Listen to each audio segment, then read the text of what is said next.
all are equal in the sight of God? No, the gospel wasn't needed for that. The Greek philosophers, the Roman moralists, and the Hebrew prophets had known this long before.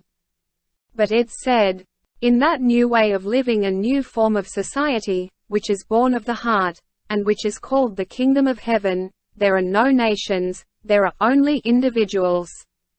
You said that facts are meaningless, unless meanings are put into them. Well, Christianity, the mystery of the individual, is precisely what must be put into the facts to make them meaningful. We also talked about mediocre publicists who have nothing to say to life and the world as a whole.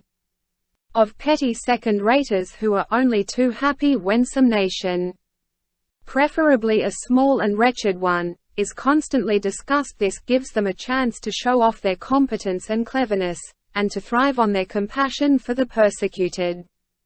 Well now, what more perfect example can you have of the victims of this mentality than the Jews? Their national idea has forced them, century after century, to be a nation and nothing but a nation. And they have been chained to this deadening task all through the centuries, when all the rest of the world was being delivered from it by a new force which had come out of their own midst. Isn't that extraordinary? How can you account for it? Just think. This glorious holiday. This liberation from the curse of mediocrity. This soaring flight above the dullness of a humdrum existence, was first achieved in their land, proclaimed in their language, and belonged to their race. And they actually saw and heard it and let it go. How could they allow a spirit of such overwhelming power and beauty to leave them? How could they think that after it triumphed and established its reign, they would remain as the empty husk of that miracle they had repudiated? What use is it to anyone, this voluntary martyrdom? Whom does it profit?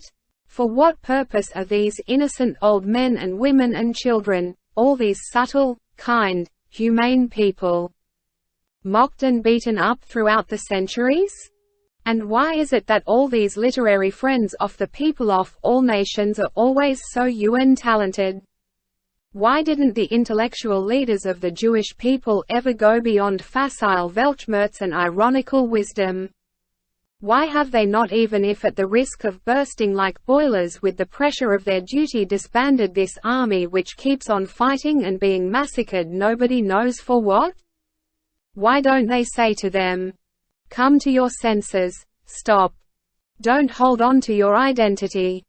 Don't stick together, disperse. Be with all the rest. You are the first and best Christians in the world. You are the very thing against which you have been turned by the worst and weakest among you. 13. The following day, when Zhivago came home to dinner, he said, well, you were so anxious to leave, now your wish has come true. I won't say just your luck, because it isn't lucky that we are being hard-pressed and beaten again. The way east is open.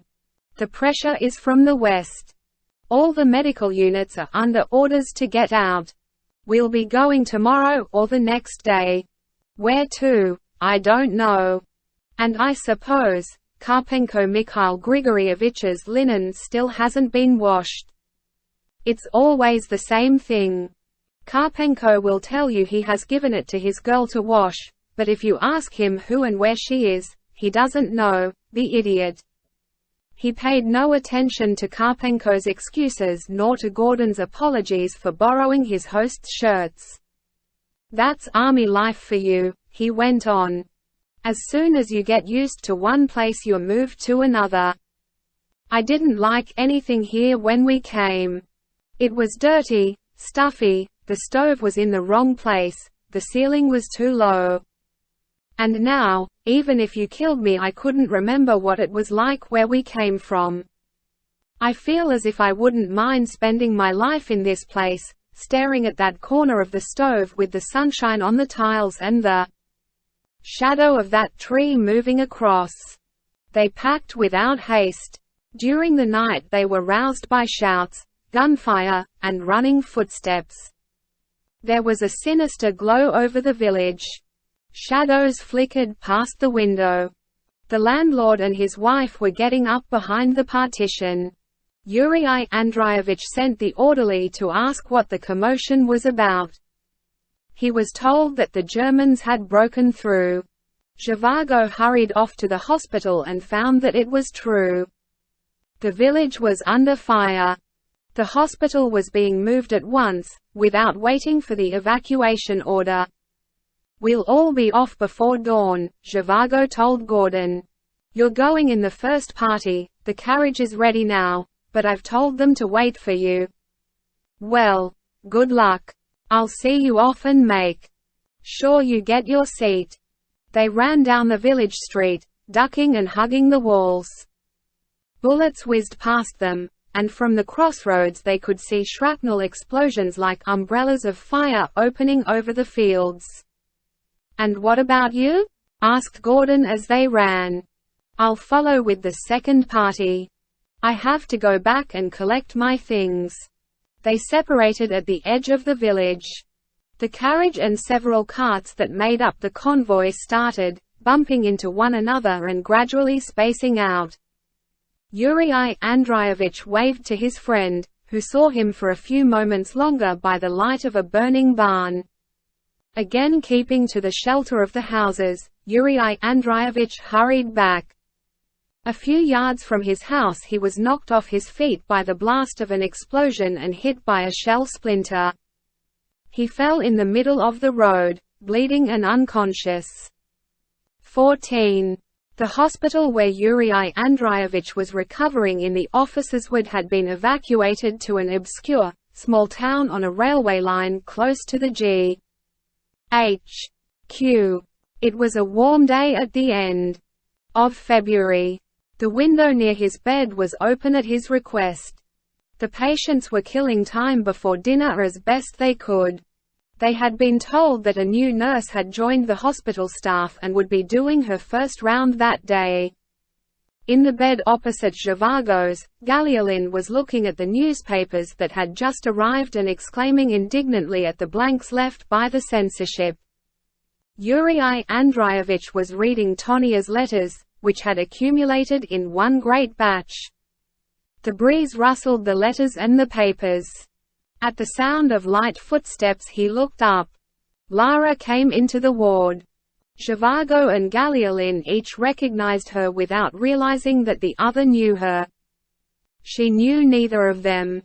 She said, "Hello. Why is the window open? Aren't you cold?" Going up to Galiolin, she asked him how he felt and took his wrist to feel his pulse, but immediately let go of it and sat down by his bed, looking at him with a puzzled expression. "This is indeed unexpected, Larissa Fyodorovna," he said. "I knew your husband. We were in the same regiment. I've kept his things for you." "It isn't possible," she kept saying. "It isn't possible. You knew him. What an extraordinary coincidence. Please tell me quickly how it happened.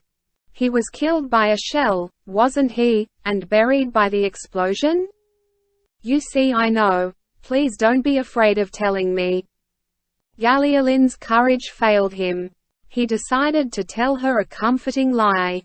"Antipov was taken prisoner," he said. "He advanced too far with his unit. They were surrounded and cut off. He was forced to surrender." But she did not believe him. Shaken by the unexpectedness of the meeting and not wishing to break down in front of strangers, she hurried out into the corridor. A few moments later she came back, outwardly collected. Afraid of crying again if she spoke to Galiolin, she deliberately avoided looking at him and went over to Yurii Andreevich. "Hello," she said absent-mindedly and mechanically. "What's the trouble with you?" Yurii Andreevich had seen her agitation and her tears. He wanted to ask her why she was so upset and to tell her that he had seen her twice before in his life. Once as a schoolboy and once as a university student, but it occurred to him that he would sound too familiar and she would misinterpret his meaning. Then he suddenly remembered the coffin with Anna Ivanovna's body in it and Tonia's screams, and said instead, "Thank you. I am a doctor. I am looking after myself. I don't need anything. How have I offended him?" Lara wondered. She looked in surprise at the stranger with his snub nose and unremarkable face. For several days the weather was variable, uncertain, with a warm, constantly murmuring wind in the night, smelling a damp earth. During those days there came strange reports from G.H.Q., and there were alarming rumors from the interior. Telegraphic communications with Petersburg were cut off time and again. Everywhere, at every corner, people were talking politics. Nurse Antipova did her rounds morning and evening, exchanging a few words with each patient, including Galiulin and Zhivago. What a curious creature, she thought. Young and gruff. You couldn't call him handsome with his turned-up nose. But he is intelligent in the best sense of the word, alive and with an attractive mind. However, that's unimportant. What is important is to finish my job here as soon as possible and get transferred to Moscow to be near Katenka, and then to apply for my discharge and go home to Yurii, back to the gymnasium. It's quite clear now what happened to poor Pasha. There isn't any hope, so the sooner I stop playing the heroine the better. I wouldn't be here if I hadn't come to look for Pasha. How was Katenka getting on out there, she wondered, poor orphan, and this always made her cry. She had noticed a sharp change around her recently. Before, there had been obligations of all kinds, sacred duties, your duty to your country, to the army, to society. But now that the war was lost, and that was the misfortune at the bottom of all the rest, nothing was sacred anymore. Everything had changed suddenly, the tone, the moral climate. You didn't know what to think, whom to listen to. As if all your life you had been led by the hand like a small child and suddenly you were on your own, you had to learn to walk by yourself. There was no one around, neither family nor people whose judgment you respected. At such a time you felt the need of committing yourself to something absolute, life or truth or beauty, of being ruled by it in place of the man-made rules that had been discarded. You needed to surrender to some such ultimate purpose more fully, more unreservedly than you had ever done in the old familiar, peaceful days, in the old life that was now abolished and gone for good. But in her own case, Lara reminded herself, she had Katenka to fulfill her need for an absolute, her need of a purpose. Now that she no longer had Pasha, Lara would be nothing but a mother, devoting all her strength to her poor orphaned child. Yurii Andreevich heard from Moscow that Gordon and Dudarov had published his book without his permission, and that it was praised and regarded as showing great literary promise. That Moscow was going through a disturbed, exciting time and was on the eve of something important, that there was growing discontent among the masses, and that grave political events were imminent. It was late at night. Yurii Andreevich was terribly sleepy. He dozed intermittently and imagined that the excitement of the past days was keeping him awake.